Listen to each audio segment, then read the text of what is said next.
Saudara ini dimuliakan oleh Allah Subhanahu wa taala. Lebih-lebih saat ini banyak bala dan musibah tumpah ruah menghantam kita punya negeri, Saudara. Gempa di mana-mana, tsunami di mana-mana. Beres itu semua, banjir di mana-mana. Beres itu semua, sekarang corona ada di mana-mana, mencekam kita punya negeri. Betul apa enggak? Betul apa enggak?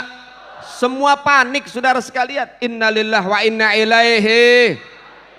Satu sama lain saling ingetin, jangan lupa cuci tangan, jangan lupa cuci tangan, jangan lupa bersihin, jangan lupa pakai ini, pakai itu supaya bersih, tidak ada kuman dan lain sebagainya. Pernah nggak kalian semua mengingatkan satu sama lain, jangan lupa wudhu, jangan lupa sholat, jangan lupa ngaji, jangan lupa baca Al-Quran, jangan lupa wirid dan lain sebagainya. Pernahkah kita mengingatkan hal demikian? Kau takut dengan corona, tapi kau tak takut dengan Allah Subhanahu wa taala. Kau takut dengan penyakit, tapi kau tak takut dengan neraka Allah Subhanahu wa taala. Inna lillahi wa inna ilaihi.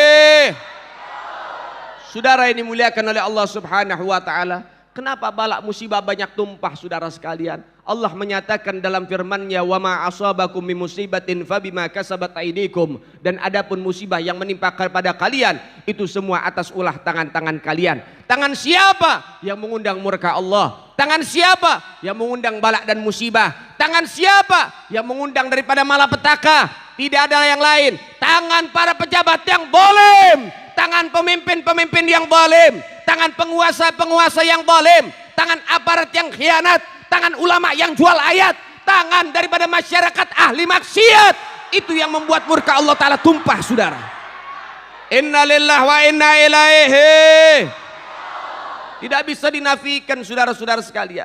Tidak bisa dinafikan, tidak bisa kita menepis, tidak bisa kita mengelak. Betul, masih banyak pemimpin yang zalim sehingga Allah tumpahkan bala dan musibah, saudara. Banyak aparat yang khianat, dia punya pangkat, dia punya seragam, tapi dia jadikan untuk menangkap para ulama, saudara sekalian. Sehingga itu yang menyebabkan kemurkaan Allah Subhanahu wa taala. Dan tidak bisa dinafikan, masih juga banyak para ulama kesalahan-kesalahannya. Banyak ulama yang suka jualan ayat untuk kepentingan pribadi, saudara sekalian. Banyak ulama-ulama yang mempermainkan hukum-hukum Allah, sehingga Allah murka kepada mereka, para ulama-ulama usul. Dan tidak dinafikan juga, masih banyak tangan masyarakat ahli maksiat yang didiamkan, saudara. Tangan mereka yang suka judi, yang suka sabung ayam, yang suka minum-minuman keras, yang suka main perempuan. Itu tangan mengundang murka Allah Subhanahu wa ta'ala. Maka bagaimana caranya untuk lepas daripada musibah? Caranya adalah tobat kepada Allah Subhanahu wa ta'ala. Tobat kepada Allah. Pejabatnya dari tingkat RT sampai presiden, tobat kepada Allah. Tobat kembali kepada Allah Subhanahu wa ta'ala. Tobat adalah jalan keluar dan solusi yang terbaik untuk supaya memberikan kedamaian dalam diri kita dan juga daripada negara kita, saudara sekalian. Tidak ada jalan yang lain. Tobat kepada Allah Subhanahu wa ta'ala. Boleh jadi pejabat, jadilah pejabat yang manfaat buat rakyatnya. Boleh jadi aparat, jadilah aparat menegak hukum yang betul-betul menegakkan hukum yang baik, saudara sekalian. Bagaimana kita punya negeri ini nggak dikirim bala? Bagaimana negeri kita nggak dikirim musibah? Lihat, wakil presiden dinista, dihina, penghina presiden, penghina wakil presiden, ditangkap dengan cepat, saudara. Tapi penghina Nabi sampai detik ini tidak ada yang ditangkap, saudara sekalian. Inna lillahi wa inna ilaihi. Wakil presiden dan juga presiden, semua raja yang ada sama Nabi Muhammad, mana lebih mulia, saudara? Mana lebih mulia? Mana lebih mulia? Presiden sama Nabi mana lebih mulia? Mana yang mulia? Rasulullah, manusia paling mulia. Semua raja, semua presiden, semua petinggi, kedudukannya dijadikan satu. Tidak ada apa-apanya dengan baginda Nabi Muhammad. Jangan lagi dirinya Rasulullah, sendal Nabi jauh lebih mulia dari presiden manapun, saudara. Sendalnya Rasulullah jauh lebih mulia dari petinggi manapun, dari penguasa manapun, dari raja manapun, saudara. Tidak ada satupun manusia yang pernah berjumpa dengan Allah dengan jasad dan roh serta sendal-sendalnya, hanya baginda Nabi Muhammad. Masya Allah, penghina wakil presiden ditangkap. Mana penghina Nabi? Nggak ada yang ditangkap, saudara. Nggak kuntilanaknya, nggak genderuwonya. Dua-duanya nggak ditangkap. Bagaimana Allah nggak murka? Kekasihnya Allah Subhanahu wa ta'ala dinista. Diam, saudara sekalian. Hukum diperjualbelikan ada di negeri kita. Kalau maling ayam ditangkap, tapi koruptor nggak ditangkap-tangkap, saudara. Innalillahi wa inna ilaihi. Masya Allah. Saudara-saudara sekalian, begitulah keadaan. Ketika Rasulullah dihina, ketika Rasulullah dinista, tidak ada keadilan, Allah Ta'ala akhirnya yang turun tangan saudara. Bala dan musibah itu menjadi pelajaran buat kita semua. Saya sudah bilang dari zaman dulu saudara. Saya bilang dari zaman-zaman pemilihan yang lalu dan lain sebagainya saudara. Kalau pemimpin-pemimpin zalim masih punya kursi, nanti akhirnya apa? Bala musibah akan tumpah. Bala musibah tumpah, dia tidak memperbaiki diri, akan ada bala yang lebih besar lagi. Sekarang corona masuk, gak tobat juga, besok lebih besar dari corona bakal menimpa kita punya negeri saudara sekalian. Innalillahi wa inna ilaihi. Maka oleh sebab itu saudara ini dimuliakan oleh Allah Subhanahu wa taala, ayo kita semua beristighfar, bertobat kepada Allah Subhanahu wa taala. Keadaan semakin mencekam saudara sekalian. Namun perlu diketahui baik-baik, corona sangat menakutkan dan luar biasa saudara. Corona luar biasa, menakutkan. Ini virus bukan virus main-main saudara. Ini memang bala dari Allah taala. Ini betul-betul siksa dari Allah taala. Masya Allah, bagaimana tidak menakutkan saudara? Dengan salaman bisa tertular saudara.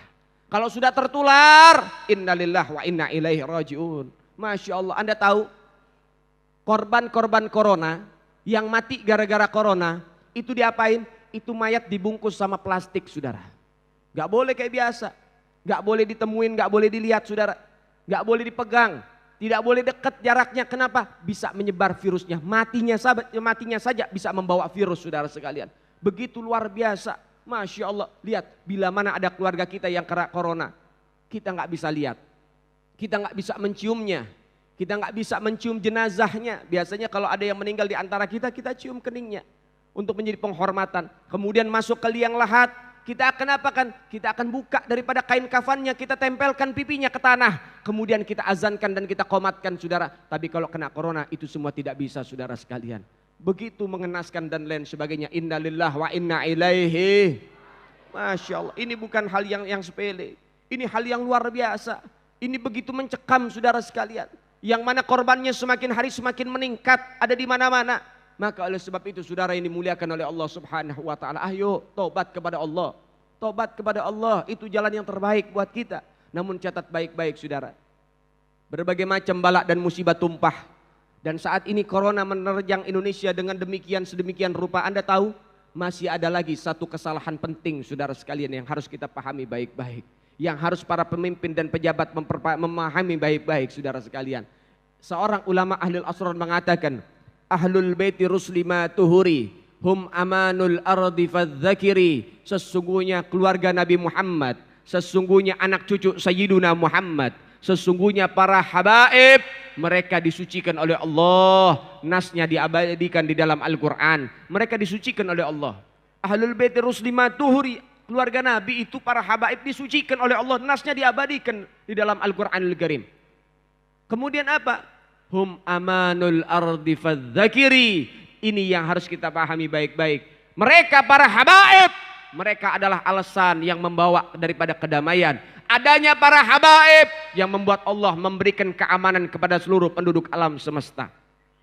Adanya para habaib ini saudara, untung kita ada habaib di kampung kita, di negeri kita, di negara kita. Dengan adanya para habaib membawa keamanan kepada seluruh penduduk alam semesta. Sehingga Al-Habib Muhammad bin Adras Al-Habsyi, seorang wali min auliaillah di kota Surabaya, Gutub, presidennya Gutub, rajanya Gutub di zaman beliau. Anda tahu?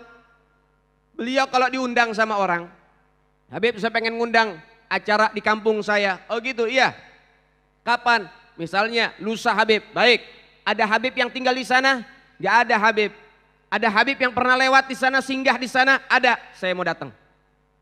Tapi kalau misalnya datang orang, ditanya sama beliau, ada Habib di kampung kamu? Gak ada. Habib pernah singgah di kampung kamu? Gak ada juga. Oh saya gak mau, itu kampung bawa sial pasti. Lihat mereka orang-orang wali, orang-orang soleh. Gak ada habaib di kampung bisa bawa sial saudara. Maka oleh sebab itu kalau Allah kirimin habaib di kampung-kampung kita, jaga baik-baik saudara. Kenapa? Mereka anak cucu Sayyiduna Muhammad. Mereka yang membawa keamanan saudara sekalian. Kenapa? Karena dalam tubuh mereka ada darah suci Sayyiduna Muhammad. Artinya apa dalam kisah ini saudara? Corona datang, musibah-musibah datang. Tiada lain dan tiada bukan saudara.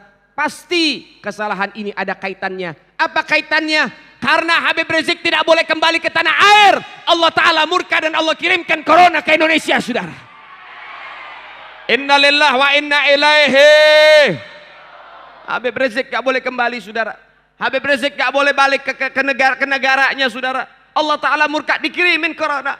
Begitu zalimnya penguasa kepada beliau, begitu jahatnya pemimpin-pemimpin kepada beliau, Allah Ta'ala tidak tinggal diam, saudara sekalian. Dikirimkan balak demi balak, saudara. Innalillah wa inna ilaihi raji'un. Gempa di mana-mana, longsor di mana-mana, banjir di mana-mana, akhirnya corona menghantam kita punya negeri, saudara sekalian. Ini juga tidak bisa dinafikan, ada kaitan dengan Habib Rizik, saudara sekalian. Beliau nggak ada salah, kenapa beliau nggak boleh kembali ke tanah air, saudara? Beliau bukan koruptor, kenapa beliau nggak boleh kembali ke tanah air? Beliau bukan rampok uang rakyat, kenapa beliau tidak boleh ke tanah air, saudara?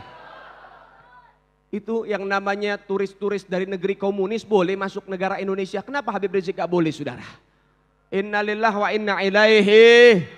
Sehingga itu juga bisa jadi penyebab terjadinya yang namanya